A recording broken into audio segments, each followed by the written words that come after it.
yung t-shirt mo tala. Pakita mo nga. Di baling tamad, di naman pagod. Tamad lifestyle talaga.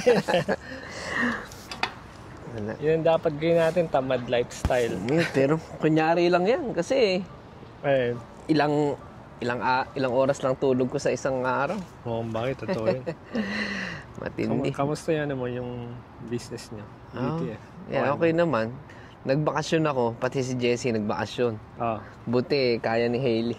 Ba, ayos Nalakas. Ang mga parada rito, puro either sports car, Audi, Mercedes. Kaya nga eh.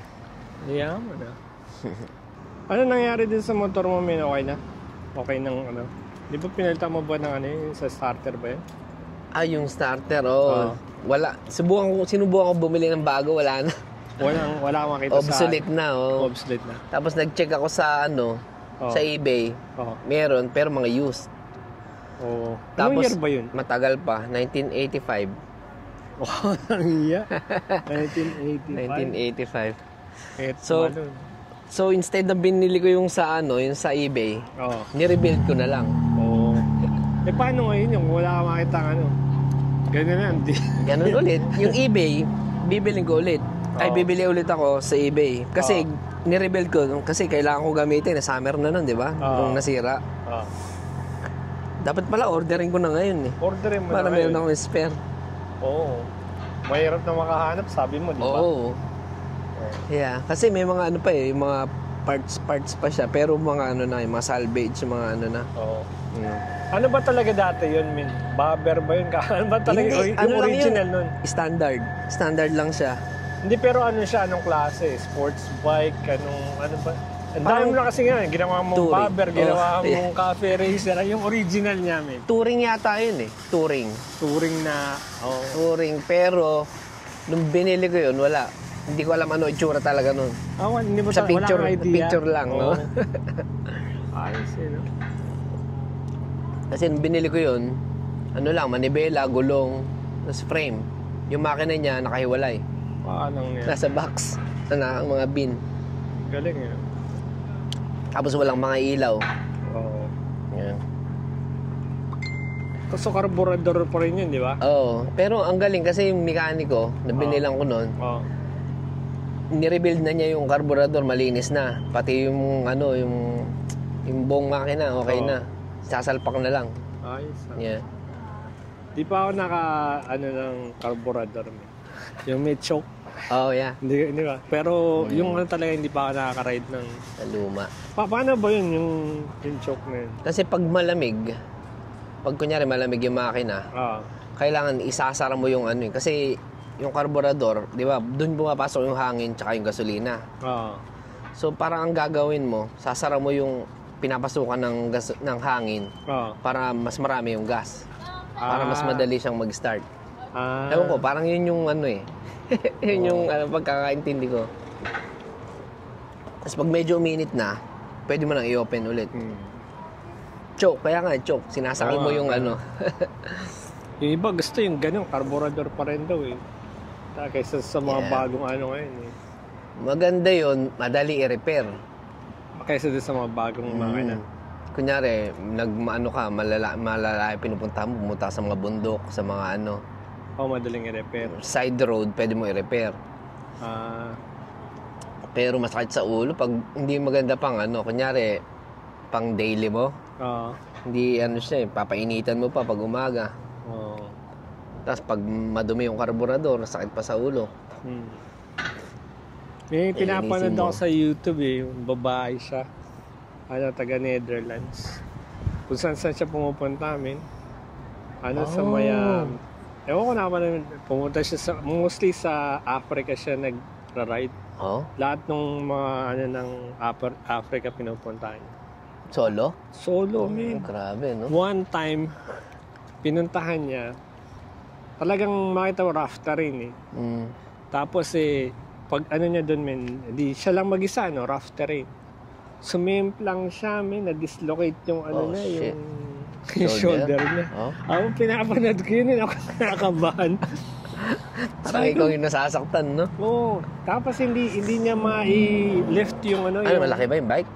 Malaki yung bike. Parang katulad ng bike ni Will. Yung mga ganun. Yeah. Adventure. Adventure bike. So, hindi niya ma-left. Tapos, pa yung shoulder niya, man. Oh, shit. Tapos, nasa pa siya yung... middle of nowhere. Middle of nowhere. Sabi ko kung ako yun. Kita ko yung sarili ko. Hindi ako mamatay sa dislocation. Matay ako sa sa anxiety. Oh, shit. Ganoon ako na dumaan doon, inaabot ka ng gabi. Tapos, ang masama pa hinahabol niya yung oras dahil... Kaya siguro, na rin yun yung... padilim na? Combination ng rough terrain, tapos nagmamadali ka, kaya nagkaroon ka ng error. So, hinahabol niya kasi, dahil pag nag-sundown, pitch black doon yun, apre ka pa. May mga wild animals, di ba? Yeah, hindi mo alam. Tapos, after 30 minutes, may dumaan. Napakaswerte niya, may dumaan. Mag-ama na African. Tapos, nakasasakyan pa. Yung sasakyan, parang may hitch, parang gano'n. So, pwede yata dalhin yung motor niya. Pero napakaswerte niya dahil yung dumaan, doktor. Oh. Swerte. 30 minutes siya naghintay, tapos doktor pa yung dumaan. Napakaswerte niya. Kung biruin mo, nag-sundown yun, tapos patay siya doon. Wala siyang support kasi di ba usually yung mga nag-adventure na ganyan, yung mga nagbi-video-video, merong support vehicle. Kaya nga marami siyang follower dahil mag-isa lang siya. Talagang adventure. Mabilis, siya yung malakas yung loob niya. Grabe. Pag pinapanood ka, marami siyang mga close call. Grabe. Ganda yun. Pagka yun ang mga trip mo siguro, ang hirap. Trip ko panoorin, pero... Yung gagawin mo? Kung solo, hindi. Siguro kung dalawa kayo, okay lang. Oo. Siguro kung dalawa kayo, at least merong Pero kung solo ako, mahirap. May pinupuntahan pa siya nasa parang, yung mga, kumbaga sa atin, parang yung mga NPA pa, mga rebel soldier, ni-stop siya. Nahanapan siya ng mga papeles. Kompleto naman yung papeles niya, pero syempre, nahassle siya, di ba? Ganun, grabe. Buti hindi kinuha yung motor niya. Kinuha yung yung camera niya. One time, kinuha yung camera niya. Paano kasi, siguro para security daw, ganun. Yeah. Grabe. Meron akong pinapanood na ganun, pero lalaki naman. Maliit lang motor niya, yung Honda na 150 yata yun, yung scooter. Layo rin nararating. Ba, 150? Yung walang clutch. Wow. Saan yung pinupuntahan niya? Nag-ano siya parang around the world Pero meron siyang, may siniship niya yung bike doon o kaya bibili siya ng bike doon. Ginagawa nila, siniship yung bike. Yeah. Rin siya, may mga sponsor din kasi, siguro. May sponsoran sila. Siniship yung bike. Yeah, pero maganda yun kasi magaan yung bike niya. Yung sa babae, mabigat. Mahirap yun pag sa mga Hindi, bago siya nagpunta doon, tinetesting niya muna kung kaya niyang i-lift. Kaya lang dislocated yung shoulder niya. Hindi niya na ma-lift. Gagawin mo doon, kailangan marunong ka ng first aid doon, alam mo na dapat gagawin mo. Meron pa rin ako napanood, lalaki ganun din sa naman siya. Patagonia ba yun? Ewan ko saan lugar yun. Desert yata. Siya lang mag-isa amin. Inaabot siya ng sundown, yung road, dahil desert, di ba? Yung road, nawawala dahil yung hangin, di ba yung mga buhangin, natatabunan. Shit. Inaabot talaga siya ng sundown, din. Tapos mga ilang siya doon. Pero makita mo sa kanya yung composure niya, cool na cool pa rin siya. Siguro dahil alam niya may pagkain siya, may supply siya, may tubig, may Pero kahit na, imagine mo yun. Di ko kaya yun. Nangyari na sa akin yun. Pero hindi life or death. Kasi nag-rent ako ng di ba, sa Las Vegas. Nag-rent kami. Namali kami ng turn. Yung wrong turn. Naubusan ng gas yung yung motor. Buti, merong parang, parang reserve, ewan ko, reserve ng mga ano, parang ano Indian Reserve. nature, oo. Oh, Indian Reserve. Ganun. Oh. Tapos, ayun, buti nakita namin yun. Buti gumagana pa yung GPS ng cellphone. Sakto, nakakarga kami ng gas doon, tapos nakabalik pa kami sa ano, sa city. Yun ang pinaka-worst fear ko yung mga ganun. Ka, masiraan ka tapos middle of nowhere. Anong gagawin mo dun, no? Yeah. Gari ka dun. Tapos may emergency ka. Kaya parang mahirap din mag-ano ka sa ano no? Sa beaten path, off the beaten path. But hindi na, pag nakapanood ko yung babae, bilib ako dun. Pero may mga dinadaanan ng mga leon sa mga elepante. Tapos masisiraan ka dun. Nakita mo yung mga yung nagbabike, parang mountain bike? Pag talon niya na ganyan, may bear, oh. Oh, shit. Nakita ko yun. Yun, mahirap din mangyari sa'yo. Mahirap din. Sa motor ka. Nakita ko yun, bigla siya sumigaw. Buti, umatras yung bear. Oo. Shit. Hirap yun. Maganda yun kung marami kayo. Paano kung nasiraan ka tapos may bear sa likod mo? Ay! Dislocated pa yung shoulder mo. Paano kung leon nga eh? Makita mo yung leon. Magiging dinner ka na lang. Oo. Dislocated pa yung shoulder mo. Tatakbo ka. Oh, shit. Hirap nun.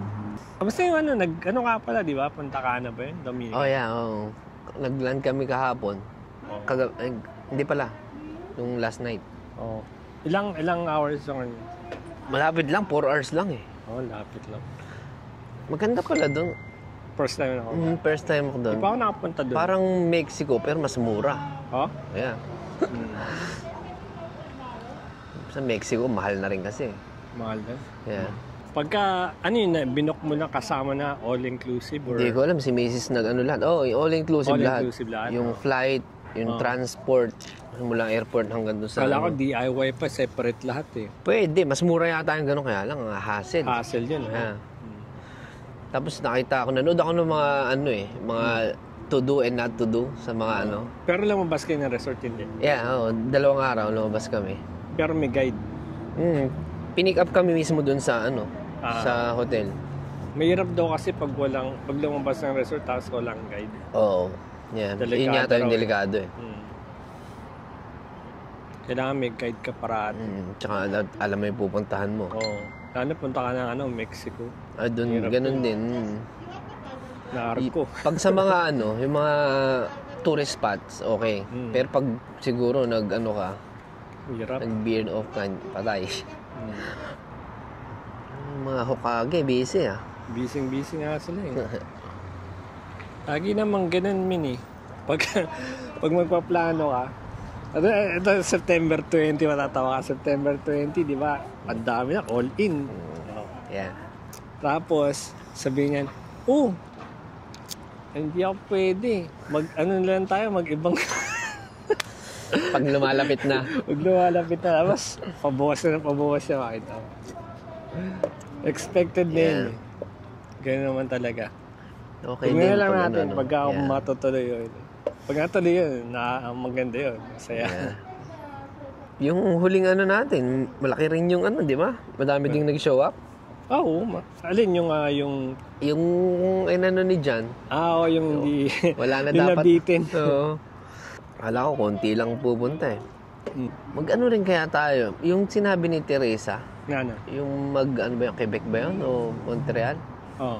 Sila dyan, di ba? Nag-Montreal nung... Hindi, maganda yung kunyari, camping o camping. Pwede rin. O yung camping. Cottage, mga ganon. Oo. Yeah. Overnight. Di ba sa North, nag-ano kayo dun?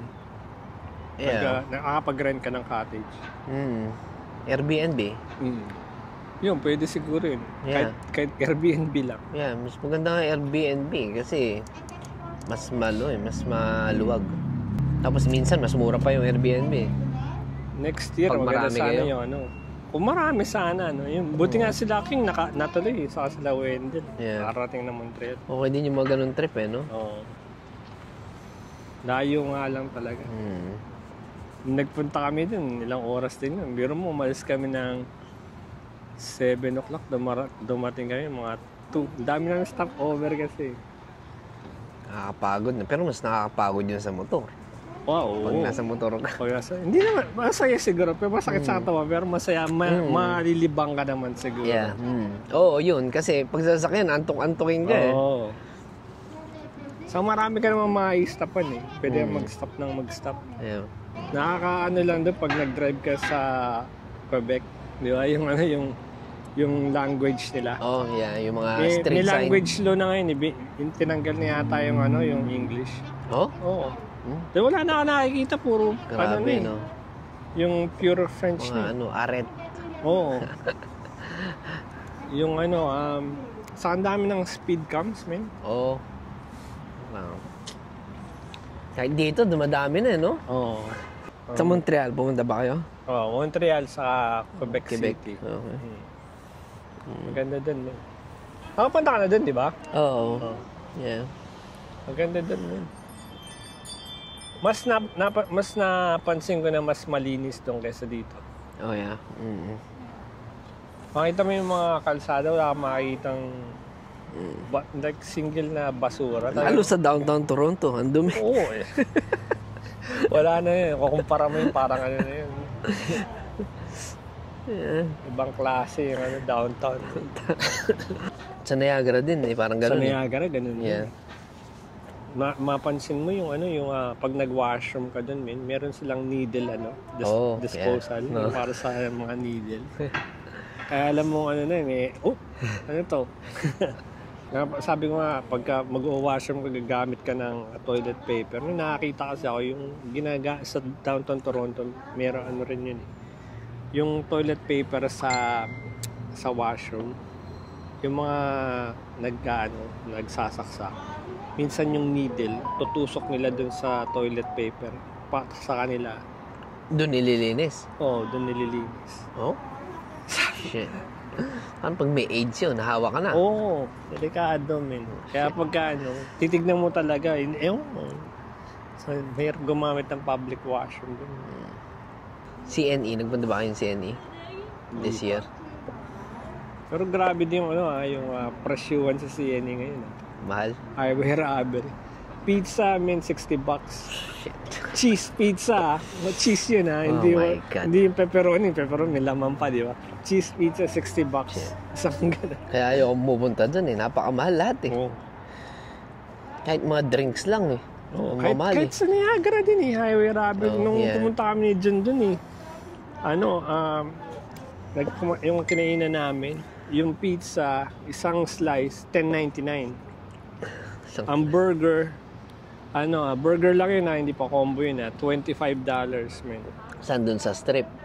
Hindi dun mismo sa hindi sa strip. Malayo pa yun, malayo pa siya sa strip ba.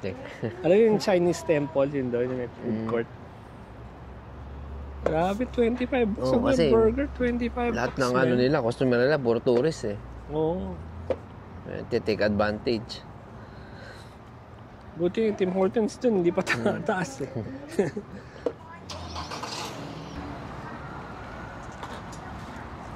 Ano? Kung meron kang 25,000 Canadian na budget para sa motor, bibilin ko? anong bibilin mo? Nag-research nga ako, parang gusto ko na mag-Harley. Harley? Oh, yeah. Yung bobber, kahit sinasabi nyo na okay, Sportster. Mga magkano yun? Hindi ko na alam pero alam ko under 25 siguro. Oh, yeah. Hindi naman siguro yung brand new, baka mga nasa 2020, gano'n. Yeah. 2018 and up. Yeah, kasi alam ko may mga 50,000 na mga mga Harley. Masyado nang yun. Masyado naman. Mga pang ano na yan. Sportster siguro. Ikaw anong... 25,000? Oo.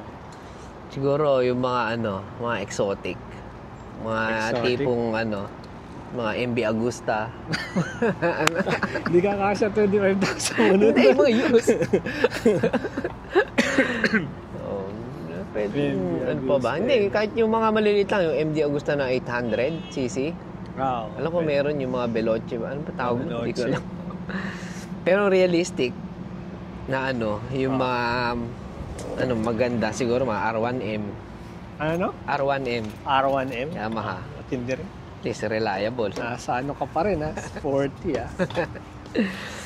Naano ko yung either yun or yung pabaysan tinitingnan ko scrambler. Oh, yeah, yung mga custom? Bonneville, mga custom na scrambler. Pwede na yun. Yeah. Yung kasi, sa akin yung tunog eh. Nahabol ko yung tunog.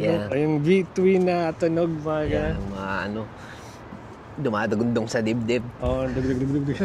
Yung dugdug. Ganda kasi pagka binibidyo mo, ang ganda nun. Yeah. Yung audio. Ergasm.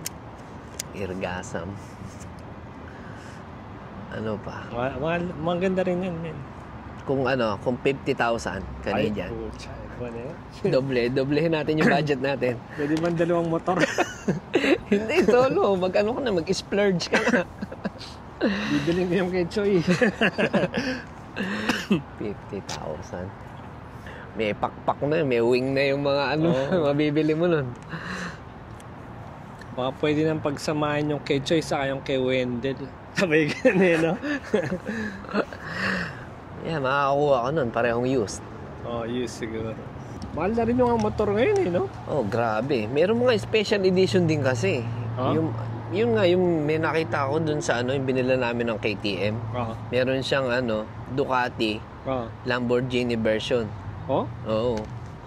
May number eh. Parang 250 out of 250 lang yung Grabe. Yung Pronodus. Kahit nga yung mga lumang yung motor makita mo sa marketplace mamahal na Oh yeah. Wala ka na makikita mo. Dati makakita pa ng 2,000, 3,000. 3,000 maganda pa eh. Ngayon, 3,000 hindi tumatakbo. Oo. Wala sira-sira. Minimum nasa 5,000 na siguro. Yeah. Yung pa yun medyo may fix pang kasama yun. Sketchy pa, Sketchy pa. Hirap yun. Sabi mo dati 5,000 magandang motor na. Oo, man. Makinis, tas magandang modelo pa. Oo.